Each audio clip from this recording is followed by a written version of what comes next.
You can come and see this if you want. No. I put my picture on.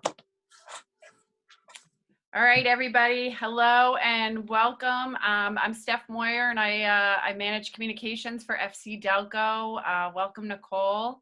We're really happy to have you here tonight, and players, we're really happy you could join us.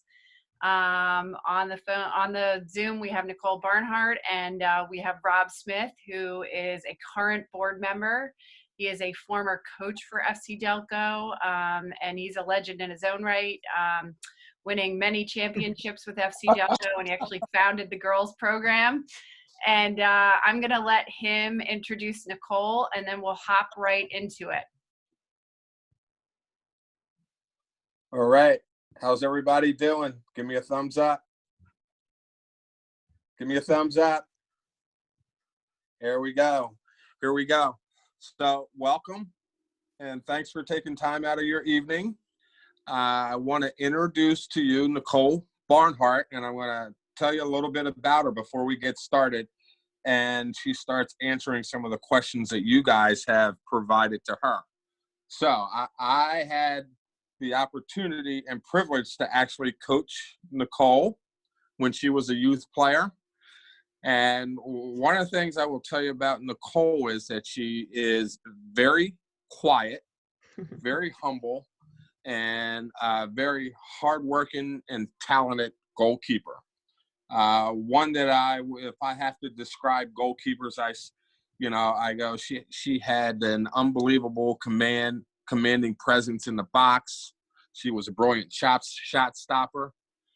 And probably one of the little known facts about Nicole is that she actually played her high school career on a boys team because they didn't have a girls team.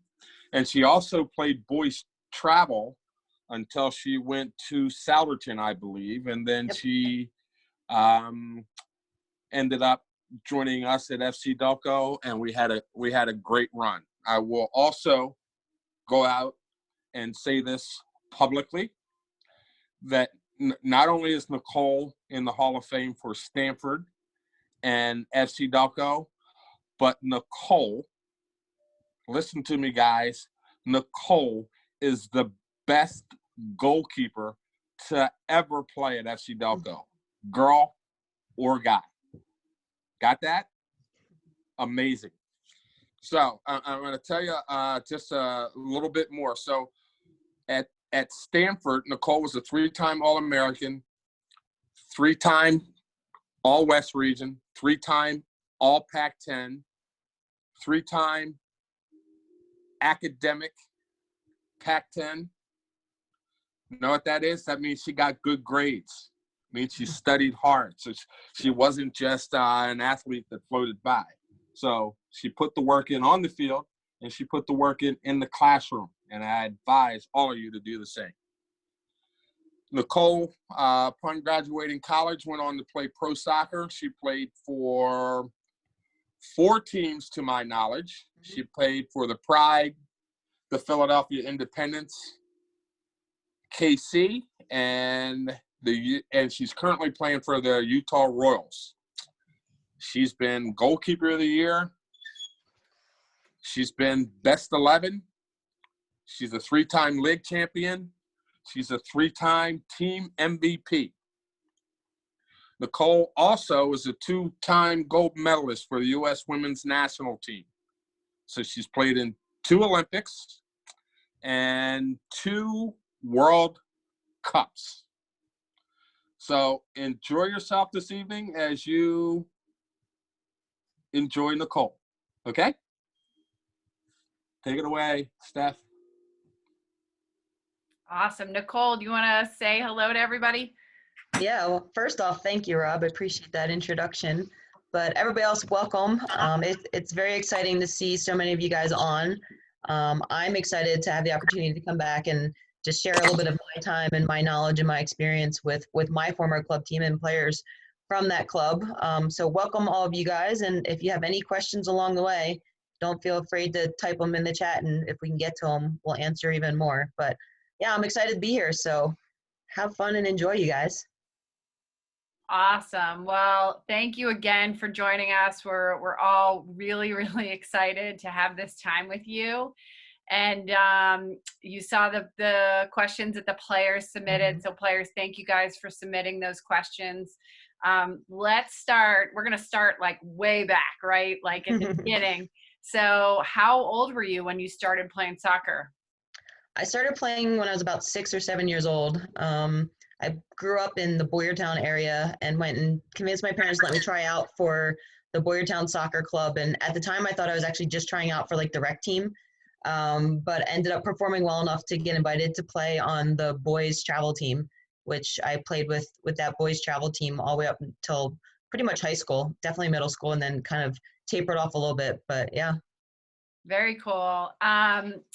Did you play other sports growing up? I did. I actually played a lot of other sports, kept my parents very busy between myself and my siblings. But I played baseball, stopped playing baseball once I got to about middle school. And then I played all the way up through high school, including in high school, soccer, basketball, and lacrosse. Oh, cool. Mm-hmm. Was soccer always your favorite sport? Honestly, it was very close between soccer and baseball. I got to the point I was actually a very good baseball player. I love playing baseball, and it got to the point where I had to choose between baseball and soccer. I chose soccer, which I think turned out pretty well for me. But I did actually really, really love baseball. And then once I got to middle school and high school, I actually played lacrosse as well and really enjoyed that. And I actually got the opportunity to play 1 year or part of 1 year of lacrosse at Stanford when I was there. Oh, very cool. How old were you when you decided to be a keeper full time? This question came in actually from a lot of players. That's a good question. I will say I didn't necessarily decide to be a goalkeeper. It was kind of more decided for me to be a full-time goalkeeper. I actually grew up playing probably majority of my time in the field, to be honest with you. And as I got older, I started playing in the goal a little bit more, but I didn't become specifically a goalkeeper until I actually got to college. And that was when I really started focusing on just being a goalkeeper. Wow. Okay, cool. Do you think that playing the field helped you as a keeper? Do you think, like looking back on that time, would you have maybe like specialized earlier? Or do you think the pathway was what it was meant to be and best?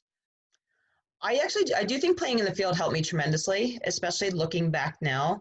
I am very comfortable on the ball with my feet. It's still something I work at a lot, but I think my ability and comfort on the ball is very largely comes from playing on the field from a very early age and for so long. And then I think just my ability to read the game and understand the game, because I've played in the field and in goal, I do think that helps a lot, especially in the bigger picture of when you're seeing everything, you really get what's going on in all the positions, because I've pretty much played all the positions from when I was young up until I became specifically a goalkeeper. So I definitely do think that helped a whole lot with getting me to where I was and being as successful of a player and as well-rounded of a player as I was. I would say the only thing that it maybe like looking back on, I think I relied a little bit more on my athleticism. And part of that was because I didn't necessarily have the goalkeeper specific training that's offered today. I didn't have that available nearly as often as people get it now. So I wouldn't say like that part of my game really developed until almost I was out of college and I got in with the national team. I think that's when I had the opportunity to really start to work on and refine my skills and the technical side of my game and really understand how important that was. So I would say like looking back, if I could change something and I had the opportunity, it would have been to just start working on and developing that part of my game a little bit earlier. Cool. Did you know from the start that you wanted to play professionally and for the U.S. women's national team and the Olympic team? I will say I was always very competitive. I always loved sports. So in my mind, I always wanted to play sports, even before sports was maybe an option for women to really play as a pro career. But I think the real, like, definitely in middle school, once I started getting in with youth national teams, that kind of opened up my eyes a little bit more to that reality of, wow, there is like a bigger picture and this could really take me somewhere. But I would say the real turning point for me was the build up into the 99 Women's World Cup, which was a real kind of turning point in women's soccer history to start with. But I had the opportunity, and I think it was with Rob actually, we kind of had an local all-star team that was put together, and we got to play against the team from China that competed in the World Cup and was actually a very, very competitive team at that time. And after that, and then just having the opportunity to follow the U.S. women's team in the build up to that, I got very into soccer and the U.S. team especially, and convinced my parents to get cable so that we could actually watch the World Cup that year. And I think that was kind of the point where I was like, all right, I want to be like these women that I'm watching and are my role models, and eventually play on that team and represent our country on that team one day. Oh yeah, kids, if you guys haven't seen the documentary, The 99ers, it's on ESPN. Go watch it. I'm getting goosebumps right now just thinking about that team and that time, that place and time when the women won the World Cup. Oh yeah, amazing. So, you know, let's talk about Stanford for a little bit. Like, how did you choose Stanford, and, what were you thinking about at that time, in terms of your college career? Mm-hmm. I'll say Stanford kind of chose me, to be honest. I always played up an age group. So I was seen by the college coaches a little bit earlier than players normally would. And back then, the recruiting process was very different. You basically got mailed a packet from the school, and that was their communication. It wasn't all this online email and text and however it works today. So it was a little bit of a slower process, and I had boxes of papers that were sent from schools and kind of narrowed down my options of where I thought I wanted to go. And Stanford actually was never on that list. And then I had the opportunity where I went into one of my youth national team camps, and the head coach from Stanford at that time was in as one of our assistant coaches at the camp. And he saw me play in that camp, was really impressed, and started actually recruiting me after that camp, after we went away from that camp. And that was how I actually really ever even heard of or thought of Stanford. Honestly, I don't think I ever would have ended up there otherwise if he wasn't in that camp and seen me. So yeah, that was how I got interested. I started kind of doing research and learning about Stanford. That was the first official visit I went on, and just fell in love with the campus and the people and the whole school and the soccer program. And once he reached out to me and kind of wanted a decision, I realized that I couldn't really turn down an opportunity like that to go to a school that is so prestigious for not only its academics, but also the athletic side as well. Yeah. And I would do it again in a heartbeat if I had to make the decision over again. What did you study there? I was a double major. I studied psychology and studio art. And I know people are always like, oh, well, that's an interesting combination. But if I was to do something with them down the road, I would love to work in a children's hospital running an art therapy program. But I would have to go back to school a little bit more to be able to do that eventually. But maybe down the road when I'm done with my playing career. Yeah, very cool. I'm going to go a little bit off topic a little bit, because I thought about this question in Rob's intro. A lot of our older players who are on this call are looking at playing in college, and as you're in season, you're on the road all the time. And I mean, how did you balance being a dual major, with playing soccer in college? Well, I will say I actually redshirted a year because of tearing my ACL. So I did have 5 years to complete the dual major. But I honestly think like what you guys are all doing now as youth, playing soccer, doing a lot of soccer and always being so busy, I think it teaches you so much about not procrastinating and just being really efficient and smart with how you use your time. And I do think that helped me so much when I got to college, because I was so used to prioritizing my time because I had so little of it because of how many sports I played and how many soccer teams I was on and everything with school. You learn to either make the most of the time you have, or you don't get done what needs to get done. So I think that helped me once I got to college. And once you get there, there's more distraction, but there's also less distractions at the same time. So you kind of learn to pick and choose of what you can do when. And yeah, it's a fun process for sure. Very cool. What sort of preparation went into making the U.S. women's national team and the Olympic teams, like back in the beginning? Mm-hmm. Do you do that same, did you continue to do that same sort of preparation, as you made it again? how did that work? Yeah, for me initially, I honestly didn't kind of realize the potential that was there of kind of going farther in my career once I started making teams. My kind of process to getting to the youth national teams and to the full national team was really through the youth national teams. So I did like state ODP, which isn't around as much right now, the regional ODP. And then from that, I got pulled into youth national team camps. So I think that like when those things started happening, other people were more excited about it than I was because I didn't really understand or comprehend what those things meant that I kept getting kind of asked and pulled onto these different teams. But I would say the biggest thing for me was, and especially probably more once I got out of college and I kind of realized the importance of these things, is just being really good about my diet, my recovery stuff that you actually do off the field more than you do on the field. Just my strength program and coming to realize how important that was to allowing me to then be able to go onto the field and perform and do what I needed to do. And yeah, I'd say I didn't really comprehend that till a couple years probably out of college, but just always working hard, being fit, and kind of doing those things to then be able to perform on the field. Nice. What's it like to win an Olympic medal? And we want to know if the medals are heavy. It's honestly one of the coolest things that I've ever experienced, and I was fortunate enough to be able to experience that twice. And I think one of the coolest things was my family was over at both of them for the final and to kind of witness that whole experience. And I can remember growing up watching the Olympics and saying like, man, I want to be up on that podium and win a medal someday. But to actually be up on that podium with all of your teammates, with your medal around your neck, and to watch the U.S. flag kind of being raised up as the anthem's playing, it still gives me goosebumps today. It was so amazing and it's so cool. And yes, the medals actually are surprisingly pretty heavy. That's awesome. You mentioned before about redshirting your freshman year, you tore your ACL. And I know we have some players on here, that have done that and actually have recently had surgery, and they're working through that right now.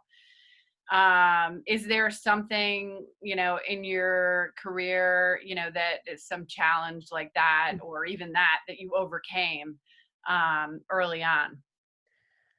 I would say I've unfortunately been plagued with injuries, even still at this point in my career. So that for sure would be one of the things. I mean, I can tell you this: I did my ACL. I've had 6 knee surgeries on that same knee. I've had hip surgery, ankle surgery, elbow surgery. You name it, I've probably injured it. But I think that, and again, you don't necessarily see this in the moment, but looking back, you kind of realize how much of a blessing some of those injuries were, because it gives you the opportunity to just step back and see things from a very different perspective and to appreciate things a little bit more sometimes.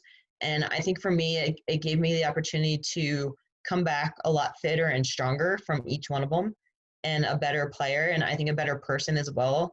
You have the opportunity to see the game from not necessarily playing in it, almost from a coaching perspective, and learn a lot about yourself in that process, your team, and just the game in general. So I'd say that would be one thing for sure. And I would say the other thing would be just being in with the national team, but not necessarily getting to play a whole lot, or, maybe being the second string keeper for a long time, but not getting to see games, being anywhere from the third, fourth, or even fifth string goalkeeper at times. So just staying positive, continuing to work hard, and kind of recognizing how cool of an opportunity and experience that is, and be very appreciative of the opportunities to be in situations like that, and to never give up, because like I kind of learned from different experiences that you never know when your chance will come. So just always be ready and prepared. So if your name's called, you can step in there and nothing changes for you, and you're confident and comfortable and just ready to go. That's such a great message, especially for, players who are used to being like the studs on their high school teams and their club teams and even their college teams. And guess what? There's a level even beyond that, right? So Absolutely. that's a great message. We're going to shift gears here into some technical and tactical questions. because our players had a lot of those. At FC DELCO with player development, we talk now about how we help players find their secret weapon, that they already have, and then we nurture it and help them build upon that. And I'm wondering, what is your secret weapon? Yeah, I love this question. I think it's like so important to know and recognize like what your big strength is and what you bring to your team, because that's what makes you special, but that's also kind of what makes your team cohesive, is what you're bringing together as a group. So I would say for me, probably, and Rob kind of touched on this a little bit, my ability just to control my 18-yard box, my range and ability to just come out and claim crosses and win balls that are served in there, I think is like one thing that really sets me apart. And I know for my teammates and my defenders especially, if they know that I can come out and snag a lot of the balls that would otherwise be very dangerous, that it just builds their confidence and ability to play in front of me and play well and perform well also. Nice. And I love this because we must have gotten this from one of our defenders. So what is the number one thing, you would ask of your defenders during an attack on goal? That's a good question. Yeah. And this is kind of goes back to like the ability to see the field. Like you're almost the quarterback as a goalkeeper. You can see everything happening. And I think one of the biggest things that you want to think about when you're defending is you always want to be compact. You want to be compact this way and compact this way as a team, because you want to make them play around you and not through you. So it's what can you do to kind of help organize those players, communicate to them, make them aware of where players are around them, but keep that shape and not get pulled out of shape, because it's when you get pulled out of shape that you get played around and you get beat, and goal scoring opportunities are created typically. Yeah, very cool. What are the best angles for a defender to take, in your opinion? You kind of you may have already answered that, but A little bit. I mean, it's a little bit situational, but and as a lot of stuff in soccer is, it's not always black and white. But I think the biggest thing that you want to ask of your defenders, and you want your defenders to understand, is you want them to try to make play predictable for you and for them and the other players around them. So if they're coming straight onto a player to defend them, it's tough for them to defend that player, because that attacking player can go either way around them. But then it's also tough for the players around them, including yourself as the goalkeeper, to know where they're going to take that next touch to, or where they're going to play to.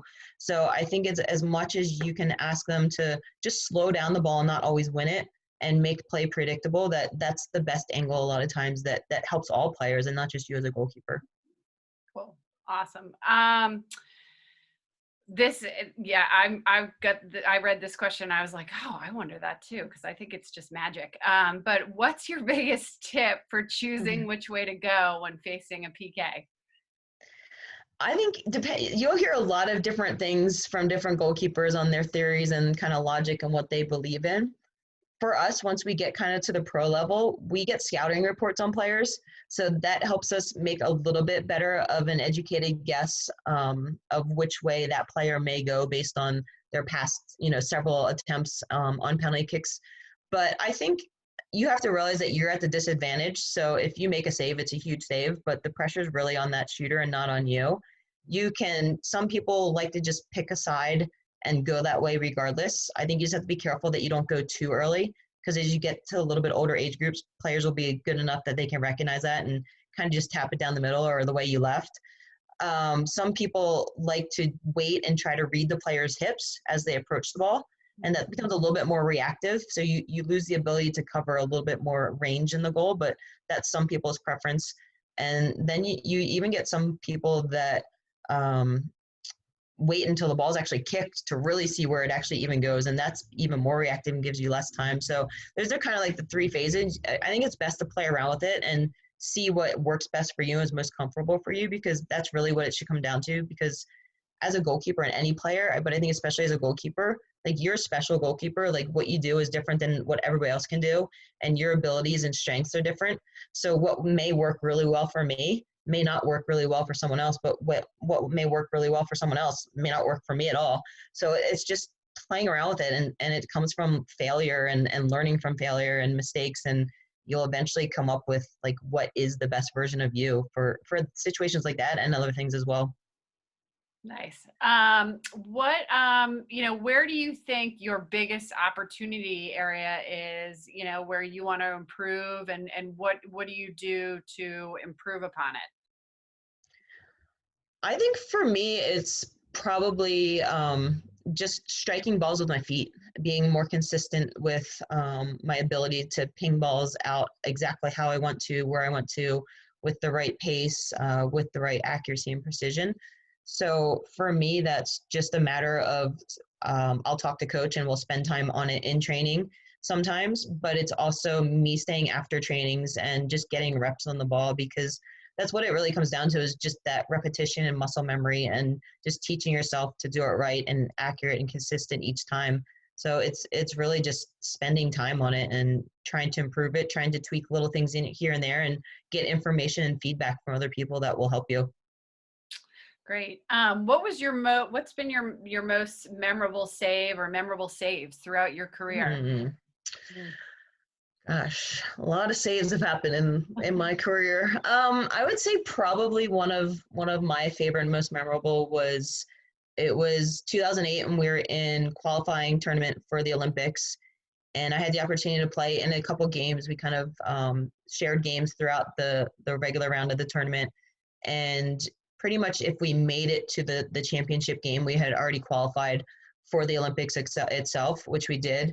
And then it was just a matter of if we got first or second in our CONCACAF group, where we were then seeded going into the actual tournament. So we made it to the championship game, and I had the opportunity to play and start in that game, which for me was probably my first like really big game that I played in with the team.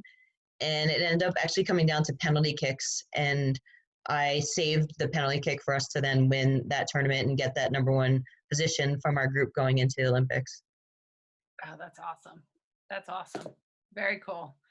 One more question in this tactical area. We have a lot of young players on here, and this actually came from the kids, and this is a great question. How much should keepers, even at a young age, be talking to their field players? And, the second part of that is, what should they be telling them? I think the earlier you can talk and get comfortable doing it, the better off you'll be. It'll not only help you moving forward, but it'll help your players in front of you.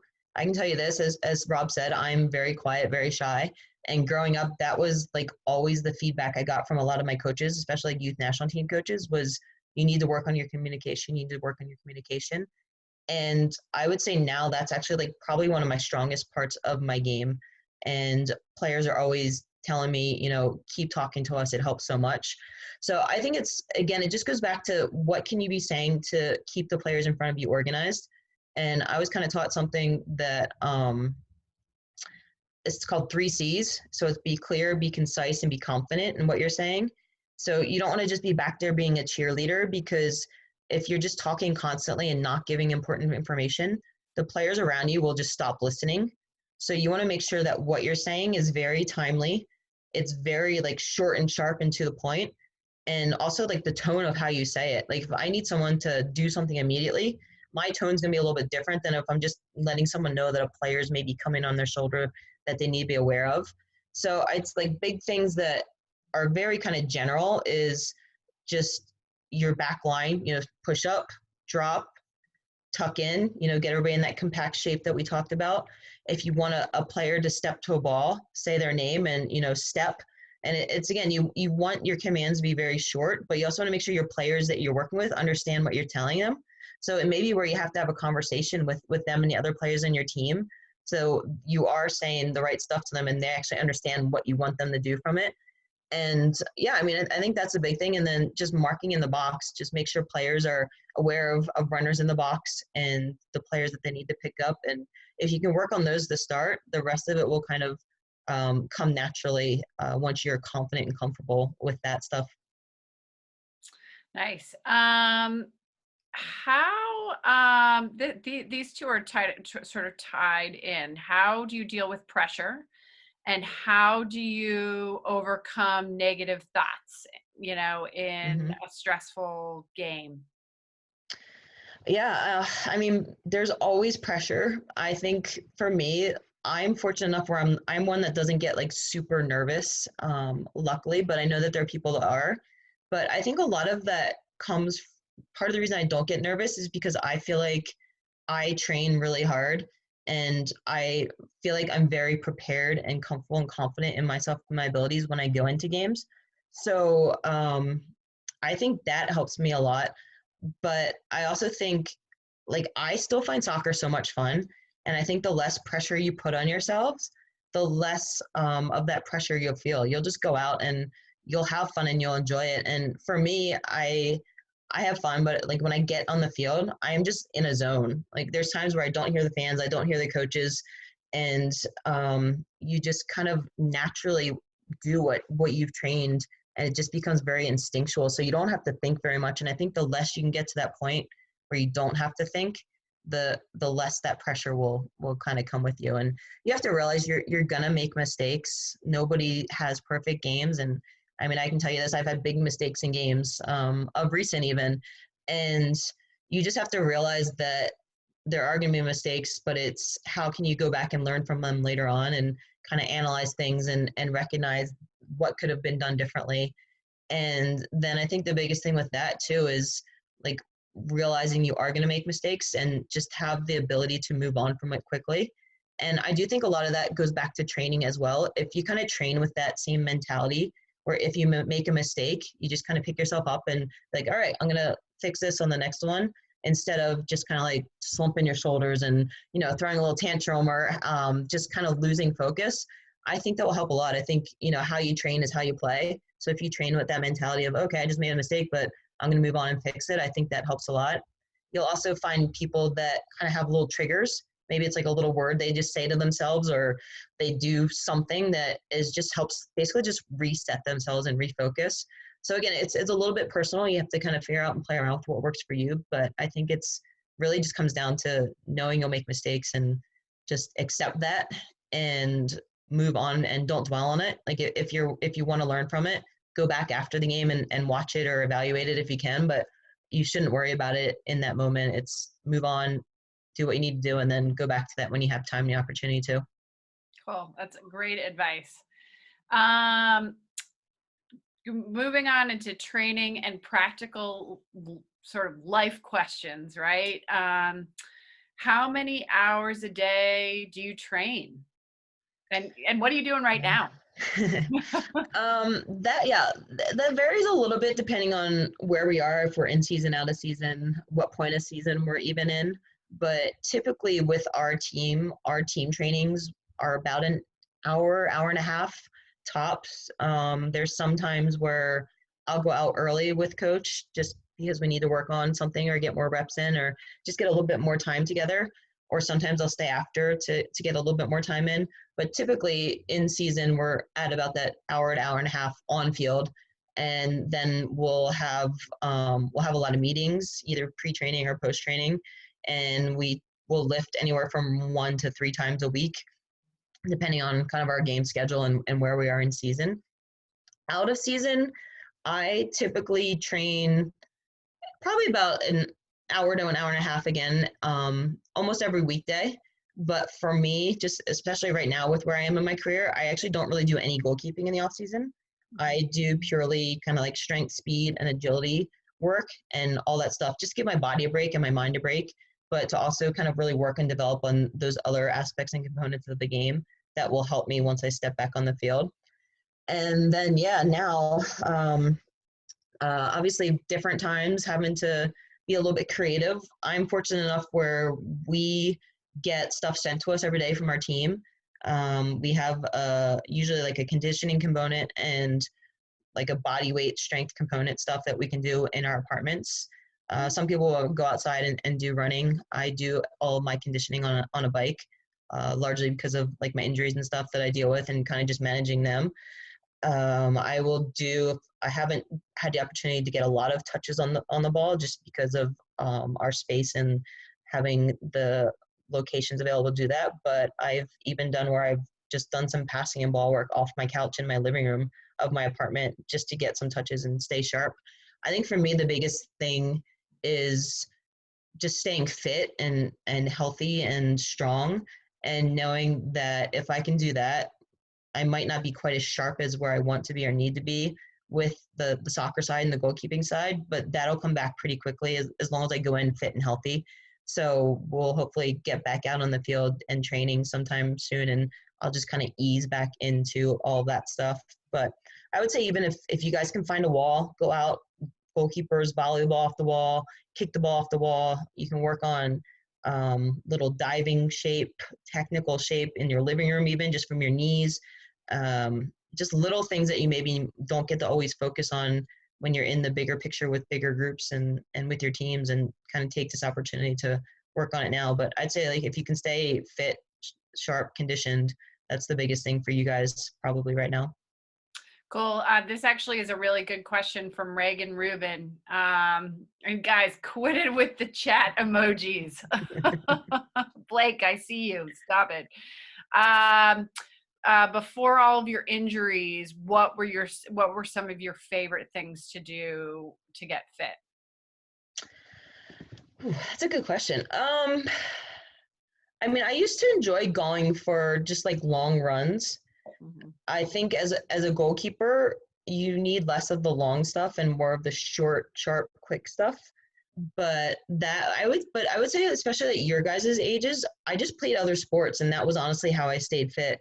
So my off season for soccer was usually either basketball or lacrosse, and that, like, cross training for me was what kept me fit. And I would say, especially when I was in those high school seasons and I was playing soccer and playing on the field, I could run forever because I felt so fit from that stuff. So I think it was more probably those other sports is what I enjoyed and how I kept myself most fit. Oh, that's awesome. Yeah, Reagan, good question. Mm-hmm. What's your favorite pregame meal? You mentioned nutrition earlier. What's your favorite pregame meal?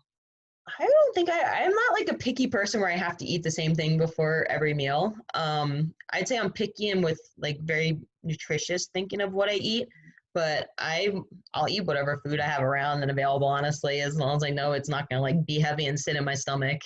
Yeah, cool. Is there junk food you like when you can? I'm not really a junk food person, honestly. I don't like chocolates or sweets, so that like eliminates a lot of things. So yeah, not really. Yeah, very cool.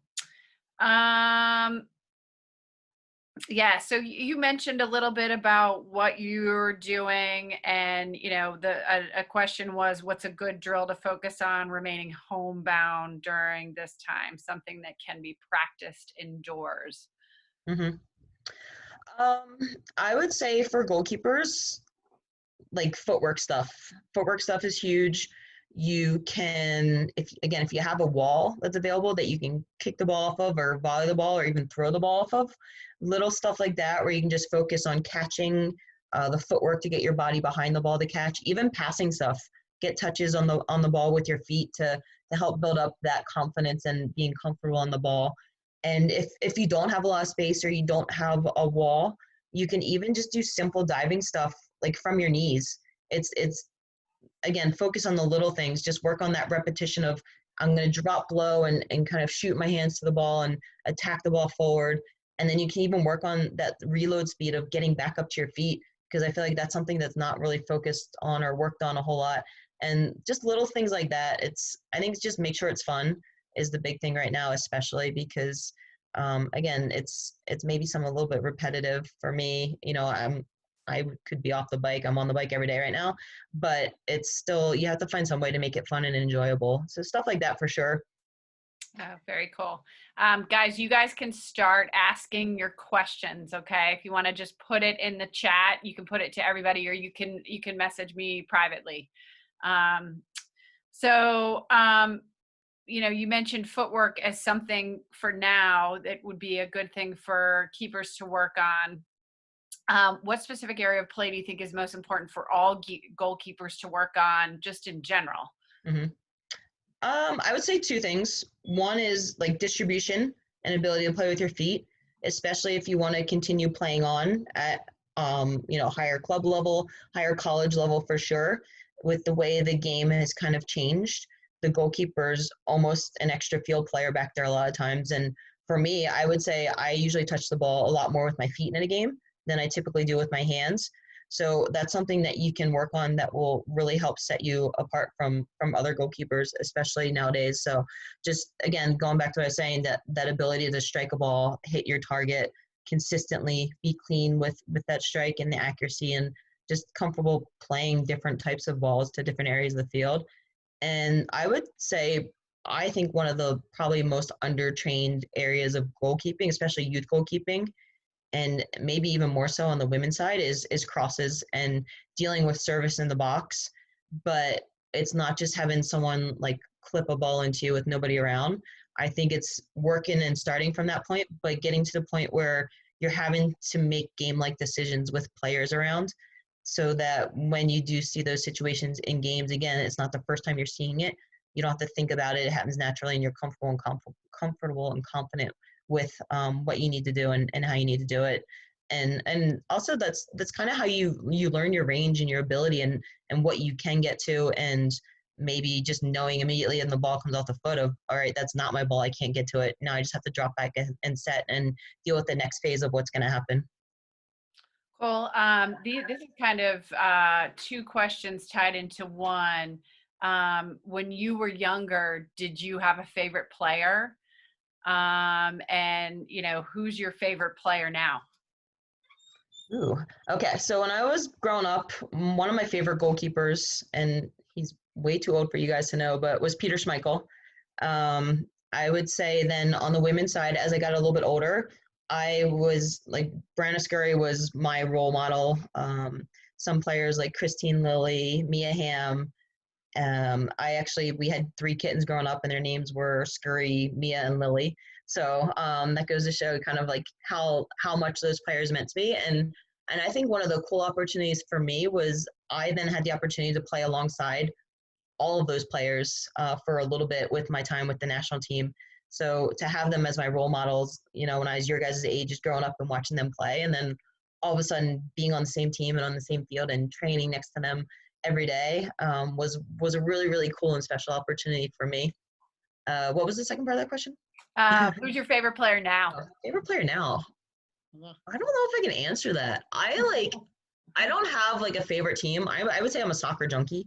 Like if there's a soccer game on TV, I'm watching it. I'll watch soccer some days literally all day. But I don't know if I could say I have a favorite player, honestly. Yeah, cool. All those your 3 kittens, they were all part of the 99 team, right? Mm-hmm. Yep. Mm-hmm. Very cool. I've got a very specific question from Rashab and then another one from Dom. Rashab is asking, what are your favorite gloves? And Okay. Dom's asking, what are your favorite cleats? Okay. Well, I'm a Nike athlete, so I have to say Nike. But I mean, I've honestly pretty much almost always grown up in Nike stuff for the majority of the time. So I haven't had the opportunity to wear much else than that. As far as like particular gloves, I always wear the spine ones, not necessarily because of the spine and finger saves. I like more the just structure and contour of the gloves themselves and the fit. I don't like the really tight like gun cut or I don't even remember what the others are. I like a little bit of just freedom and looseness in my gloves. And then as far as specific boots, I'm still figuring that out, honestly.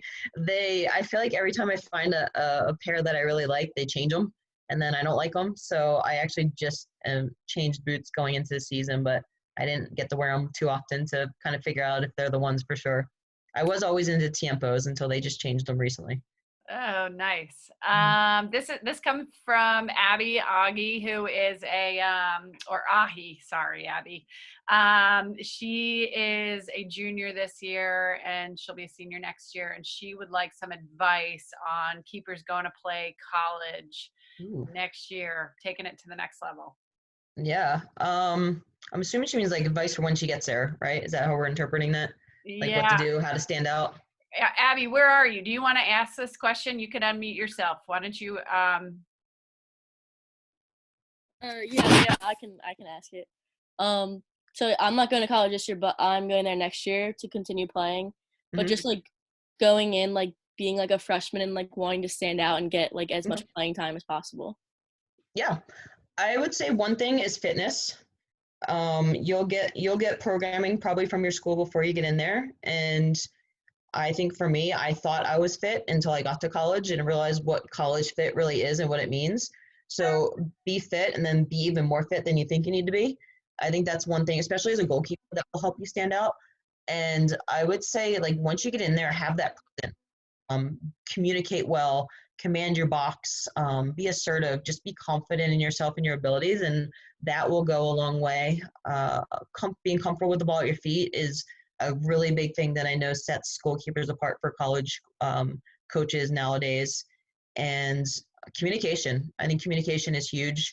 Again, it goes back to you helping organize and prevent things from happening, but it also helps the players around you just be more confident as well. So I would say those would be like the really big takeaways to go in with for me. And I would say one more thing to add to that is like find your one strength and be really good at that. Like make yourself stand out in an area, maybe something that other people wouldn't necessarily be as good at. Thank you. Thanks, Abby. This is a good one. Another one from Reagan, who is also another one of our older players. And I'm going to expand upon it a little bit, Reagan. But you know, she wants to know if you have any advice for adapting to the higher speed of play in college. And you know, I think this is a great question for you because you just kept taking your game to the next level. So, how did you adapt each time you moved up? I think if you have the opportunity to train with guys, I honestly think that's like the best way to prepare for that because I always grew up playing with the guys and I honestly think that helped me get to where I am today. And even now, if I have the opportunity to go back and train with guys, like when I'm back in Kansas City in the off season, a lot of times I'll go train with their men's indoor team just because they are so much faster, so much stronger. As a goalkeeper, they hit the ball harder. You know, you have less time to react.